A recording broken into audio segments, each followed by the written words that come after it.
aswang na ay nilapit. Kayo ba'y naniniwalang na may aswang? Ito ba'y totoo o katang-isip lamang? Tara, samahan niyo ako sa aking kwentong. Totoo ba ang aswang?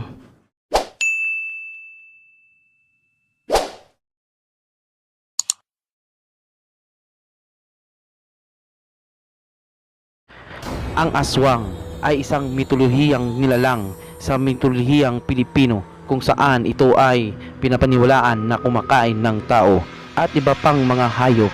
Ang aswang ay humahawig sa nilalang na vampire. Vampire sa Ingles na nagsisimula sa paniniwala sa kanluran ng mundo.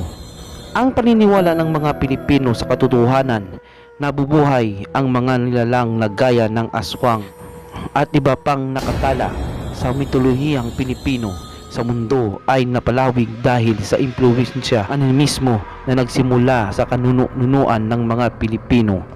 Gayon din sa pagdating ng mga dayuhang Espanyol sa Pilipinas, uri ng aswang, bangkilan. Ang mga bangkilan ay uri ng aswang na pinapaniwalaan magagandang dilag mula sa hanay na kadatu-datuan. Sila ay may kakayahan na mag-anyong aso, baboy, ibon at iba pang nilalang ng dilim. Ang tunay na anyo ay magagandang aswang na may maliit ngunit malakas na pakpak ng paniki sa likuran at mataas na kuko sa kamay. Higit silang nakakataas kaysa sa ibang uri ng aswang. Pinapaniwalaang may kakayahang silang gawing aswang ang karaniwang tao sa pagsalin ng perlas na itim mula sa kanilang bibig sa taong nais nilang maging aswang. Kayang lumikha ng bangkilan ng karaniwang aswang o di kaya abwak o awok na tiktik sa pamamagitan ng paghalik sa tao. Kasabay nito at isasalin niya ang itim na perlas. Ang mga bangkilan ay pinapanganak na ganap na bangkilan, hindi gaya ng ibang aswang na kailangan pang pasahan ng itim na bato o itim na perlas ng pagka-aswang. Manananggal.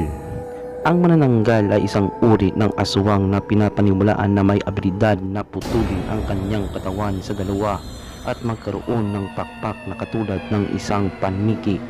Pagkakataon na bilog ang buwan, pinapaniwalaan na ang nilalang na ito ay kumakain ng anumang uri ng tao kapag ito ay pumalit ng anyong sa pagka-manananggal. Tiktik. Ang tiktik ay isang nilalang na kung saan may kakayahan na pahabain ng dila ang bahagi ng katawan na pinapaniwalaang ginagamit ng isang tiktik para kunin ang sanggol na ipinagbubuntis ng isang nagdadalang taong babae palayo mula sa sinapupunan. Wakwak. Ang wakwak ay isang uri ng aswang na lumilipad na may mga katangiang ng ibon. Ang ibang wakwak ay may kakayahang maging itim na ibon na kumakain ng laman. Ang mga anyong taong wakwak, pakpak ng itim na ibon o paniki sa likuran at may mahabang kuko na pangwakwak ng katawan ng tao.